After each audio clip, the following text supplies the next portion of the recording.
Hey everybody, welcome back to another Diecast video. Today is our Friday edition, and, well, best way to put it is this isn't going to be a review. Today's video is actually going to be a how-to on the Chase Briscoe Phoenix Win. Now, for those of you that have picked up this car, you might have noticed something. When you take the car and you flip it on its back or top, you notice we've got some dirt tires on here. Literally, just dirt tires. So, because we have these dirt tires on here, they were incorrect. Now, Lionel did send a bag. I already opened the bag, but here you can see the bag, and there were 4 Goodyear Eagles in there. Look like this, and they're, oh, hold on. Oh my goodness. Focus. Focus, pocus. There we go. And there you can see the Goodyear Eagles. So you can see it is the regular asphalt, I don't know what you want to call it, just the regular racing slick, you know? Nothing crazy. It's a regular old racing slick. So we got 4 new tires to replace the 4 dirt tires with. But if you're like me, you've probably never done this before. Or actually, I shouldn't say that. I've done it before. But a lot of people haven't. And that's understandable. It's not a super common thing to have to change a set of tires on a diecast car. So today, we're going to go through that, and we're going to try and replace these tires right here in front of the camera, and we'll see how it goes. So first thing I always do, I like to have a good cloth like this, because guess what? I'm going to flip this thing on its lid.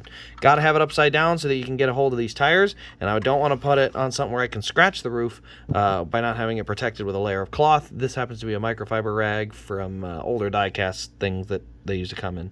So, very first thing I'm going to do is I'm actually going to work on this one right here. What I have found so far is the easiest way to remove a tire is to literally do it like you're dismounting it. You just kind of start pulling it, and then you work it, and you keep turning it, and you're just mainly, when you see me pushing on the rim, all I'm doing is making sure that the rim doesn't get twisted on the axle. Because if you twist the rim on the axle, you have a chance of breaking it, and that is the biggest thing that you want to avoid. Now, the easiest thing to get these off with at this point, and I'll show you an example. You can see the rim right there. Very small ridge, just a tiny little ridge that holds that on. For example, the old school rim, you can see right here on an old school tire, had a much deeper well to it, so it was a lot harder to get a tire off. Like, you really had to kind of twist and turn on that. These, because it's so much narrower, you can see there's almost no bump. Tiny little bump on that rim right there. Because the bump is so much smaller, oh my gosh, the focus on this thing is not doing well today. So because that bump is so much smaller, the tire does come off a lot easier. So we got our first tire off. Now, you can do this a multitude of ways. You can go ahead and grab all 4 tires, which is what we're going to do. And then we're going to do, actually, no, sorry, I stand corrected. We're not going to do all 4 tires. We're going to do 1 tire at a time, and I'll explain why. The number one reason is you need to look at the sidewall to make sure you put the right tire in the right spot. So this is the right rear, and you can see here on the side, it's got right, oh my gosh, this camera is really struggling today. Back that up. Let's go to a 1-star zoom. Oh, do your best. Come on. Look at this, guys. Isn't this cool? This big blurry thing. All right, there we go. So you can see, let's look for some markings. We've got right 4. I don't know if that's supposed to be right rear 4. Let me look at some other markings. There we go. Right rear 8 right there. So the tire I find needs to have that right rear 8 right below the Goodyear. So I'm going to go look. First one I find. Actually, I just found the right one, like, immediately. You can see right there, I got right rear 8 right there. And so when I put them side by side, this is how you make sure you got the right one.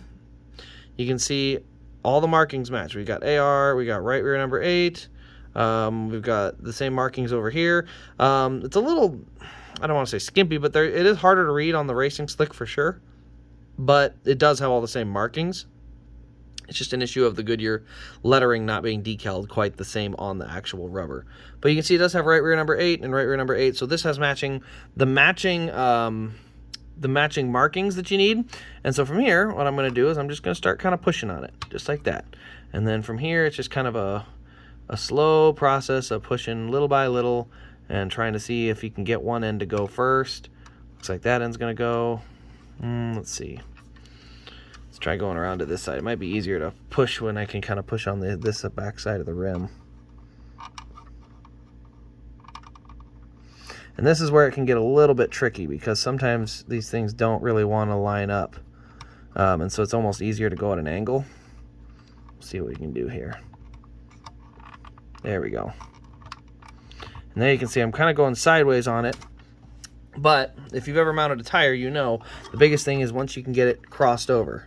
And so once you get it on like this, you do have to kind of rotate it to try and get the get the right leverage that you need on that tire.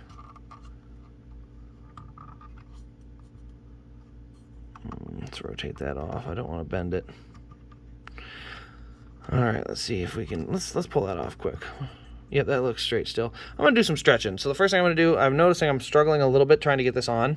I'm going to try and stretch this tire out just a little bit. And all I do to stretch it is put a couple fingers in there and just kind of pull on it and just give it a little bit of flex, you know, kind of move it around, bend it, get the rubber kind of broken. So, you know, you can do a lot of this, kind of scrunching it, and you're basically just trying to make it get used to bending around a little bit, you know. Your only goal is basically to make sure this tire helps, you know, has a little bit more give to it, so when you try to stretch it over the rim, it goes over a little easier. All right, so we're going to try that again now that I've done a little bit of just kind of basic pushes and pulls on it. Oh, and it popped right off. So still going to have some trouble here is what I'm noticing. Definitely a lot tougher tire, I think I'm noticing. It's a lot stronger or tougher rubber that they make the asphalt tire out of. And the biggest thing that you're going to run into is trying to get the leverage on the wheel, because it's not going to want to go on easily. There we go. That went on nice and easy after that. Right after I say that, right? All right, just like that. What I did is you have to be able to kind of get a good angle so that you don't have the wheel flopping around. What you don't want to do is be pushing on one end of the wheel, like right here. Oh gosh, this camera's really struggling today. Need to get a good focus point. All right, there we go. Right about there. So what you don't want to do is be pushing real hard on one side and allowing it to actually twist on the axle. So when you're pushing on it, you definitely want to be able to kind of push evenly so that it pushes together. I'm going to look at the back side. Looks like the back side of the tire fit and went into its spot perfect. So that is the right rear as far as getting that one done. And we were able to get that kind of mounted up. You can see how that looks a little bit different. A little bit taller profile would be the first thing you notice. Much shorter profile on these dirt tires. So it does look a little bit taller. Just kind of a different look overall. But yeah, we'll do the other four here quick. I may not include that in the video because it's going to take so long. But it's the same strategy. You're going to pull a tire off. You're going to check the sidewall markings, match it up to another tire that you have in your slicks. So I got 3 slicks left. I'll pull it off, match it up, and then I'll replace the tire in the same way. Now I'm going to do what does this say? Right front. We're going to do the right front, and we're going to call it a video because I'm already realizing how long this one's going to take.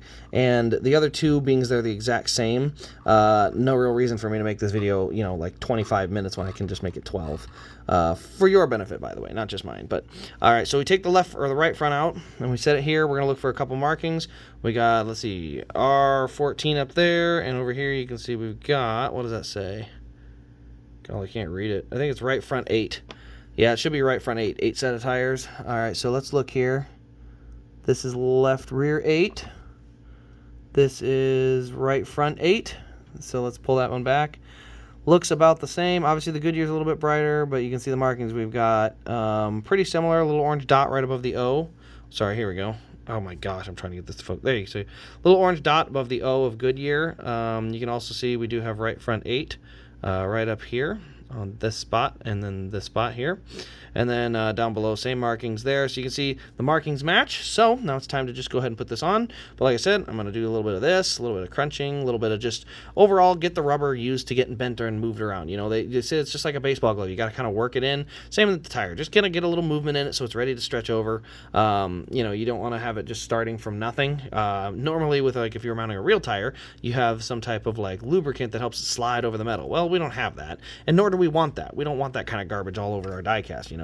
So we just want to kind of work the tire in best we can, because it is pretty easy to get it on once you get it started, but you just want to kind of have a starting point for sure. All right, so once we get that first section on, we just work like that. Then we kind of work around the tire, and just like this, get a nice equal push, and boom, it's on. So just like that, that's literally all it takes. Is you just kind of have to get one section to stretch over, work around the tire, and then you can, once it's close enough to on, you just push nice and even and level, so that way you're not bending the rim. That's the key. You don't want the rim to be bending on the axle, or in this case, bending back and forth on the spindle. You don't want that bend. That's how you would break it. But if you get a nice even level push, you shouldn't be pushing super hard. I mean, you should be able to get this on with relatively relatively easy pressure. It shouldn't take a crazy amount, you know. It doesn't take a ton to pull them off. You can see here I just pull, rotate, pull, rotate, pull, rotate, pull, rotate, pull, rotate, pull, and right like that we're already like 90% off. And so then you do it a few times, the wheel comes literally right off. And so because you have that ability, let's see here, is this the right one? This is left rear 8. I think we just did left front 8 if I'm not mistaken. Yep, that's left front 8, so we want the left front 8, which is, I believe, this one. Yep. And so once you get the right tire, like I said before, we'll try and get you a little bit better view here. You can see it from the back side. This one I actually didn't work in, so I'm kind of noticing it's a little stiffer, a little more stubborn, but it's the same basic concept. You just kind of work around, and once you get to a certain point, you're good. And there you go, just like that. There's our left front. And well, now that I thought it was going to take a lot longer, and as I've gotten more comfortable with the amount of pressure to use, it's become a lot faster. So we're going to do the same thing here: pull, pull, pull, pull. Rotate, pull, and just like that, it's all but off. And there you go, pulled right off. I mean, very little effort. You can see there's our dirt tires here, all 4 of them. I'm probably just going to put them in the bag and put them in that in the box. You never know what you can use these for later on. There's always going to be a function. So I always save tires and stuff like that, just because you never know. There's going to be a time where a car comes out and they've, you know, maybe done on Noah Gragson, they burned the rear tire off it, which is kind of cool, right? Until you get the diecast and the thing scratches your table or your display case and you don't really like it. So, you know, as much as I enjoy the good solid burnouts, I don't like it when the diecast doesn't have its tire, you know?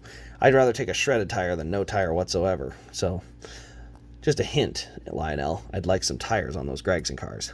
Anyway, so we're on our last one here. Let's go from this angle so you can kind of see it and see if we can get it a pretty good angle. It's honestly hard to do because I like having my finger on the back side of the rim. I think it gives me a little bit more leverage.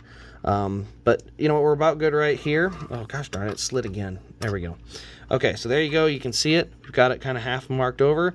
We push, rotate, push, and there you can see it's on. It is on that side, not over here. So push, rotate, push, and just like that, it snaps right in. So all 4 of them have now been replaced. You can see they roll nice and smooth. You put it down on the table. You might notice it looks a little bit taller because it is a little bit taller. Having those tires on there does make them a little bit taller, a little bit higher profile. But that's it. I mean, it was that quick and easy, 12 minutes, and this was with me explaining it. If I had just focused, it's probably about a 5-minute change. Very easy to do. Don't be scared. Like I said, they come off pretty easy. I mean, right now, I'll go ahead and see how hard these are to take off. I know it's harder to take off, or it's easier to take off the dirt tires, but I mean, look at this. I'm going to take this right rear off right now. And look how easy this is. You just, you know, that method right there, they pop right off. So this is a really nice thing for these cars, that they are so easy to manipulate, not manipulate, but it's so much easier to take tires on and off, because the other ones, like I said, I've actually broken a couple rims on the older cars trying to get them on and off, because it was just an issue of like, it was an issue of having too many, come on, get on there we go, push, rotate, and just like that, I snapped it right back on. So you can see, very, very simple. These come right on and off. I'm much more comfortable with it now. It literally took about 12 minutes, but definitely an upgrade. I do like the fact that those are a lot easier to get on and off, because the ones before, like I said, were not. We took this one off of a Denny Hamlin car a while back, and when we did that, we actually had to pull the axle out to make sure we did it safely, because those were much more likely to break the rims and not stay together. Not stay together. But these come off on and off a lot easier. It's a lot easier to get these on and off, a lot faster. You can see how effortless that was. The biggest thing is just don't put too much effort in. If it's not coming, take a minute, try another angle, try a couple things, but you should not be prying on this. You don't need a screwdriver, you don't need a pliers, you don't need any of those tools. Just use your fingers and just kind of feel it. You know, you really, it doesn't take a ton of force. So if you're really pushing and pulling on it, you're not doing it right. Settle in, try and get it at a right angle, and just kind of move around. You know, it's better to be patient and methodical than use brute force, because brute force is how you end up with a broken rim. So anyway, guys, post any questions you have in the comments below regarding changing these tires, if you're having any issues. Otherwise, I hope you guys have enjoyed the little video. Let me know how your tire changes went on yours, if you've already done them. And I guess we'll see you on this week's Sunday special. They will return. Sorry for the delay. Went to a Jets-Vikings game. Had a great time. And the Sunday specials will return this week. I apologize for my lack of uploads on Sundays. So thank you guys for watching. This has been Race Craze, and we will see you in the next Diecast review.